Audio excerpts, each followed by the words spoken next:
Et aujourd'hui, je vais me concentrer sur la trappe à linge sale. Et je t'avoue, je sais pas trop bien comment m'y prendre. Je vais d'abord commencer par retirer la laine de verre que j'avais mis pour éviter les courants d'air. Et alors, ça va être l'occasion de voir ce qui se passe derrière la cloison. Ah, j'avais mis le paquet. Donc c'est quoi? Je vais le pousser là-bas. Hop. Voilà. Alors comme j'ai pas beaucoup d'accès, je vais utiliser justement la caméra de mon téléphone pour voir si c'est bien sec dans la contre-cloison. Alors, qu'est-ce que ça dit?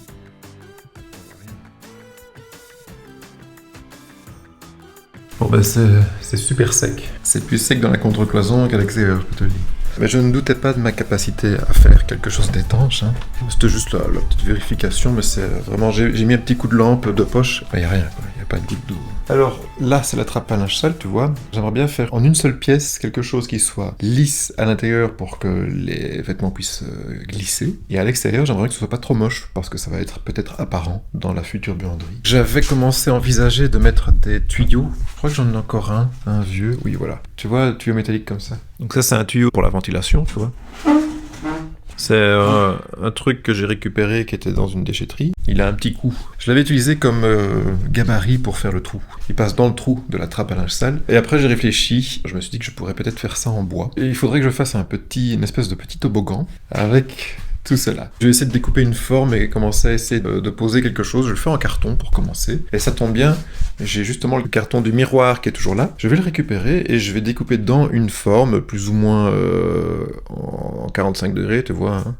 Pas arrondi évidemment parce que je vais le faire en bois, donc ça va être... Et on va essayer de faire rentrer ça dans le trou. Je suis déjà en train de dessiner sur le carton, mais je me rends compte que ça va pas aller. Parce que ça fait...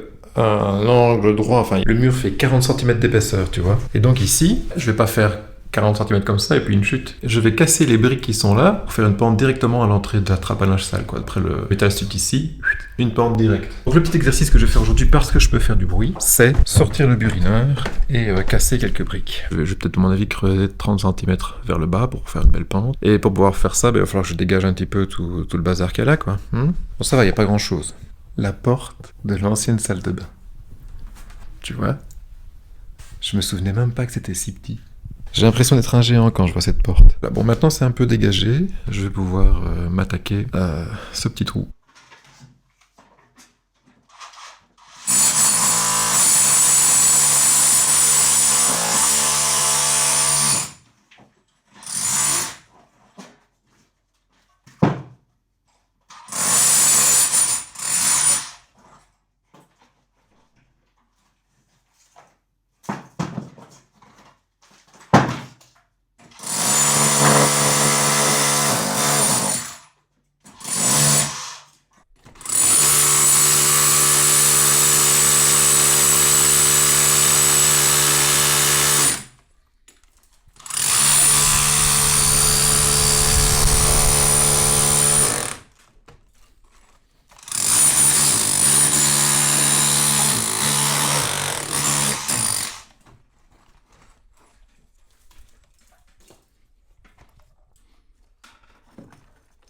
Bon, ben je vais m'arrêter là, petit tas de gravats encore à évacuer, et puis un trou assez profond pour pouvoir faire une belle petite pente. J'ai déjà un petit peu vérifié ce que ça donnait avec une petite planche de test, et la pente me semble pas trop mal pour que les vêtements puissent glisser, tu vois, comme ça. Puis une belle petite pente, et on mettra le panier juste en bas là-bas. Maintenant, c'est nettoyage de gravats, et puis faire un petit dessin sur ce carton pour essayer de représenter la forme que vont avoir les côtés de la chute de la trappe à linge sale. Alors, je sais pas si tu vois bien les traits, mais en fait, voilà.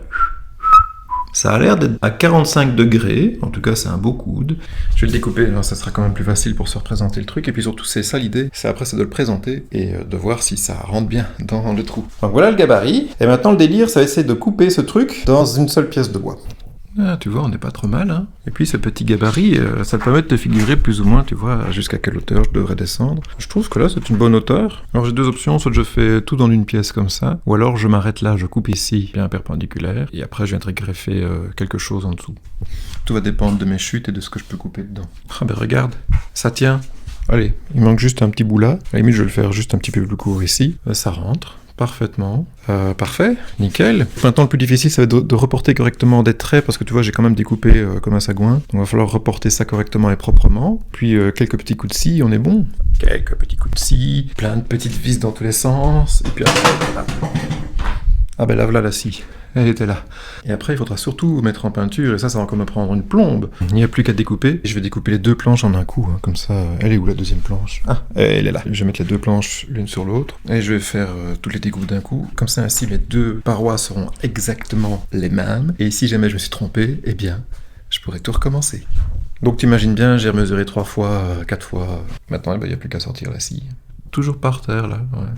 Zou, dans ma position préférée, hein, à 4 pattes par terre. Hein. Vivement que je n'établis, j'ai envie de dire. J'ai fait les coupes extérieures, hein, c'est ce qu'il y a de plus facile, tu vois. Maintenant, je vais faire la coupe intérieure avec les petits angles, et je vais certainement devoir le faire à la scie sauteuse. En tout cas, je vais essayer de tracer droit. Je ferai la fin à la scie sauteuse. Le plus facile est fait. La scie sauteuse a bien sauté. Ça, c'était encore le plus facile, puisque maintenant, il va falloir couper les planches qui vont venir ici, hein, tout au long. Hein. Les 6 morceaux de planches, qui vont chacune avoir des petites coupes dans un angle bien spécifique, hein, pour que ça s'emboîte bien. Hein. Maintenant, il va falloir faire le plus chiant et le plus compliqué. Pour ne pas trop m'embêter quand je fais les découpes pour ce genre d'angle hein, bizarre, je trace, tu vois, je positionne ma planche, je trace un trait, l'autre planche, et puis à l'intersection, je trace ma médiane, et ensuite, je règle ma petite scie. Je ne mets pas du compas du tout, hein. Je la règle à l'œil, ça c'est plus ou moins 25, 30. Je fais une première découpe dans une chute. Une fois que c'est bon, hop, comme ça par exemple. Je bloque le réglage, je fais ma coupe sur ma bonne planche, et la chute, je la récupère parce que je vais la retourner, et elle va directement se positionner.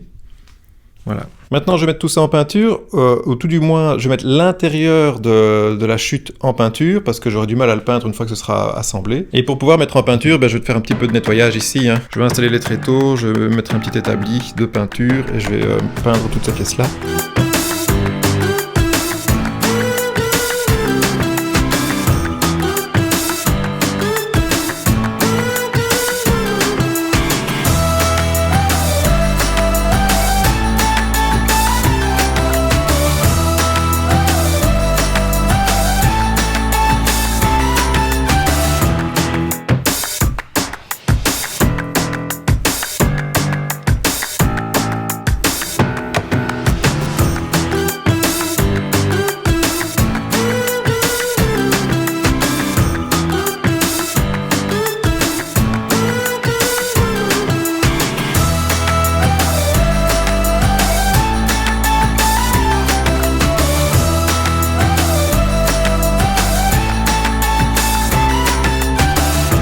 J'ai mis un petit pull parce que tu vois, on est le 31 octobre, juillet, et il fait frais. Je vais tenter un montage de ce truc parce que ça a l'air bête, mais je sens que ça va être épique pour fixer tout ça. Je bloque mon installation avec les serre-joints, tu vois. Donc l'extérieur n'a pas été mis en peinture, et puis je m'en fiche, je le ferai plus tard, ça c'est pas grave, puisque c'est l'intérieur qu'il fallait faire en premier. Donc ça a l'air de tenir avec les serre-joints. Ce que je vais faire maintenant, c'est que je vais pré-percer 2-3 petits trous, mettre des petites vis pour que ça tienne. Je vais pas en mettre des masses, hein, je pense que j'en mets 3 ici, 2 là, 2 là. Ouais, je dis ça, mais en fait, il y a encore une boîte de vis qui va disparaître, quoi. Hein. Je vais voir que j'en aurai pas assez pour faire tout comme je veux ce soir. Je sais pas pourquoi, je sens que ça va être chaud pour visser la planche qui va se mettre ici, là, celle-là. Ça, je sens que ça va être du chipotage. Parce qu'ici, c'est facile, tu vois, ça pose à plat sur mon magnifique petit établi. Le côté supérieur, ici, je saurais pas le poser à plat, donc je sais pas comment je vais faire tenir tout ça. Bon, un problème à la fois, on verra à ce moment-là. Alors, dans ma réserve, il y a des vis, celle-là peut-être. C'est peut-être un peu trop grand, ça. Un petit peu plus petit, si c'est possible. Alors, on a ça. Ah, ça, c'est pas mal. Ce sont des combien? Des 4 par 35. Mais c'est un peu juste, mais... C'est un peu juste. C'est trop juste. Quoique... Oh.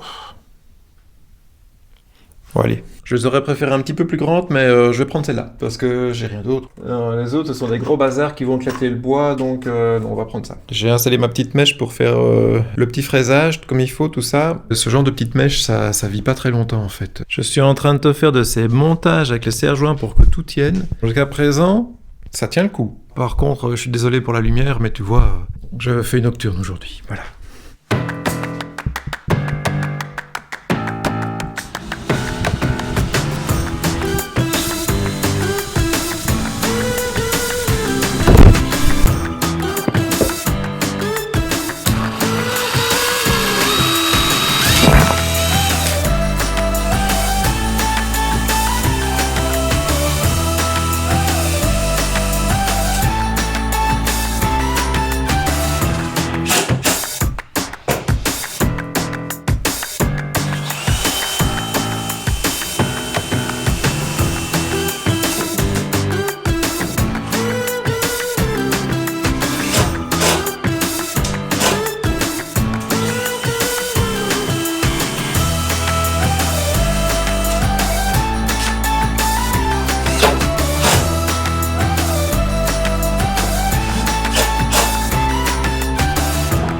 bien, moi qui me demandais comment je vais faire tenir ces planches-ci, eh bien, je fais appel à la gravité, tu vois. Je les ai coincées ici, et puis je vais les visser par le haut. Je dois pas les tenir en équilibre. Si j'avais mis ça dans ce sens-là, ça aurait été plus compliqué. C'est pas trop mal, l'intérieur, hein. Et de l'autre côté, ça dit quoi? Oh oh. Bon, ben voilà, hein. La chute de ma trappe à linge sale est montée. En fait, c'était beaucoup plus simple que prévu. Je me suis même amusé à faire ça. J'ai quand même dû refaire une toute petite découpe parce que j'avais une planche qui était un petit millimètre, mais vraiment un petit millimètre trop long, donc je l'ai un petit peu raccourci. J'imagine que c'est encore la peinture qui a fait travailler le bois. Je sais pas. En tout cas, maintenant, je vais pouvoir présenter ça. Alors, il n'y a pas beaucoup de lumière, donc je vais le faire là ce soir. Puis demain, quand il y aura de la lumière, je te montrerai à quoi ça ressemble. On est le lendemain. Hier soir, j'ai présenté la chute de la trappe à linge sale et ça passait pas. Elle est un peu trop grosse, ma chute, tu vois. Tu as certainement déjà dû le remarquer, hein, si tu es attentif, il y a un petit bout de brique, celle-là, qui dépasse légèrement, un petit centimètre. Ce petit bout de brique, je l'avais déjà vu depuis longtemps, mais initialement, je comptais mettre un tuyau, donc ça gênait pas. Et puis je me suis dit, si jamais ça gêne, je le couperai au moment où je me rends compte que ça gêne, tu vois. Je vais devoir couper ce petit morceau-là, mais vraiment que ça, quoi. Et ne t'inquiète pas, le linteau tiendra, c'est vraiment pour décorer quoi ce truc. Alors j'en profiterai pour décrotter, parce que quand j'ai fait ma petite maçonnerie, j'en ai mis un petit peu partout, tu vois.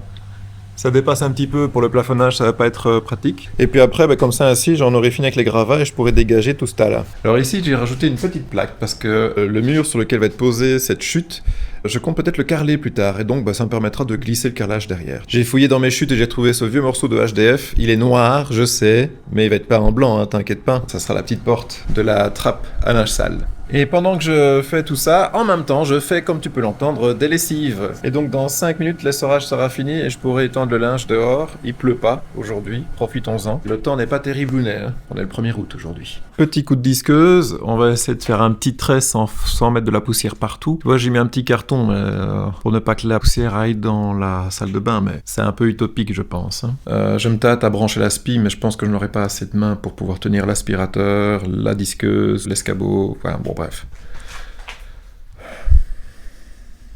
Mais voilà. Ça, c'est fait. Bon, il n'y a pas eu trop de poussière, tu vois. Juste un tout petit peu. 3 fois rien. Un petit coup de balai, c'est parti. Et donc, il est passé, mais pile poil, quoi. Hein. J'avais réservé 5 mm de marge pour faire passer cette chute de la trappe à linge sale. Et finalement, eh bien, j'ai bien visé, tu vois. J'ai pas grand-chose. J'ai 3 mm là et 1,5 ou 2 là. On est pile poil. J'avais réservé plus d'espace au-dessus pour pouvoir avoir une prise. Et on est bon. On est vraiment très très bien. Des petites vis. Hop, hop. Et ça sera fixé. Elle est pas jolie ma trappe à linge sale. Et là je suis en train de me demander si ça vaut la peine de faire une porte. Je me dis que je serais bien ça ouvert. Juste une petite baguette de finition tout autour et c'est bon quoi. Dis-moi en commentaire ce que tu en penses. Tu mettrais une petite porte ou pas? Voilà, j'ai mis 4 petites vis, tu vois. Voilà. Et une là. Et là, maintenant, je peux dire que ça ne bouge plus. Regarde, on voit même ici, je sais pas si tu vois, le rail s'est plié. Ça bougera plus. Je me suis aidé de ce petit outil, cette visseuse à renvoi d'angle. On vend des renvois d'angle pour mettre sur ta visseuse. Mais en fait, celle-ci, je l'ai eu au même prix que le renvoi d'angle. C'était une promo et donc voilà. Donc j'ai acheté ça, je sais plus, peut-être 45 €. Je dois avouer que je la sors pas souvent. Mais ici, c'était bien pratique pour chanfreiner, tu vois, puisque j'ai mis le petit embout là pour faire les petits fraisages. Je sais pas comment t'appelles ça. Enfin bon, bref, les petits trous pour que la vis vienne bien se loger dedans. C'est pratique, ça passe dans tous les trous. J'ai réussi à faire passer ma visseuse, ça passait mais juste pile poil quoi. Maintenant il n'y a plus qu'à. Et je me demande vraiment si je vais mettre une porte. Sérieusement quoi. Est-ce que ça vaut la peine? C'est tout mignon. Petite latte de finition tout autour. Je voulais mettre les mêmes que les chambranles des portes. Il me reste une petite chute, on va regarder à quoi ça ressemble. Tu vois ici ce sont ceux pour les portes. Hein. Il me reste ce morceau-ci, il est un peu grand, mais je vais prendre un petit bout. Ces petits bouts là. On va voir ce que ça dit. Hein. Oh, ça va faire ma stock. Hein. Ça va faire gros. Ça va faire même très gros. Ça va peut-être pas être joli. Je crois que je vais façonner des plus fines quand même. Ça sera plus élégant. Et je vais déjà commencer par reboucher les trous. Et comme ça ainsi, j'aurai plus qu'à mettre un petit coup de peinture, ni vu ni connu. Lui, je m'en sépare plus. Hein. Je sais pas combien ça coûte chaque action et je peux te dire que il est bien rentabilisé lui. La petite pâte pour boucher les trous. Hop. T'en mets bien beaucoup, hein. Il faut que ça déborde. Hein. Comme ça, tu ne fais qu'une seule passe. Mais généralement, tu dois en faire 2 parce que voilà quoi. Bon, j'essaye de filmer, mais c'est pas pratique les deux en même temps, donc... N'empêche, dans 20 ou 30 ans, le mec qui va vouloir faire des transformations dans cette maison et qui voudra retirer ce truc, je le plains parce qu'il est bien fixé. Ça tient bien.